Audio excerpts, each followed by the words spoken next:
যার বিয়ে তার খবর নেই, পাড়াপড়শির ঘুম নেই। হ্যাঁ, আমাদের এই সমাজে অনেক আত্মীয় স্বজন আছেন আমাদের আশেপাশে, যেখানে দেখা যায় যে ছেলে বা মেয়ে বড় হওয়ার সাথে সাথেই বাবা মার চাইতেও বেশি তাদের আগ্রহ হয়ে যায়, কবে বিয়ে দিবা, কবে বিয়ে দেবা, কবে বিয়ে দেবা।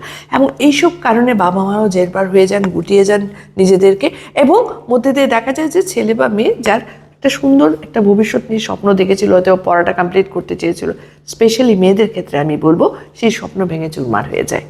কারণ ওই মানুষের কথা, মানুষ কি বলবে, এইসব চিন্তা করে দেখা যায় যে বাবা মা হুমহাম এমন একটা জায়গায় হয়তো বিয়ে দিয়ে দেয় যেখানে গিয়ে মেয়েটার পুরো ভবিষ্যৎটাই শেষ হয়ে যায়।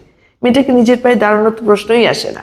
তো এই সর্বক্ষেত্রে আমি পিতামাতাদের কাছে বলবো যে প্লিজ প্লিজ প্লিজ, সন্তান আপনার, হ্যাঁ, মেয়েটা যদি পড়তে চায় অ্যাটলিস্ট ওই মানুষের কথাই, হাতের কাছে যাকে পাইলাম তাকে ধইরা দিয়ে দেখাই দিলাম যে দেখো আমরা একটা দায়িত্ব পালন করে ফেলছি, এটাতে যাবেন না।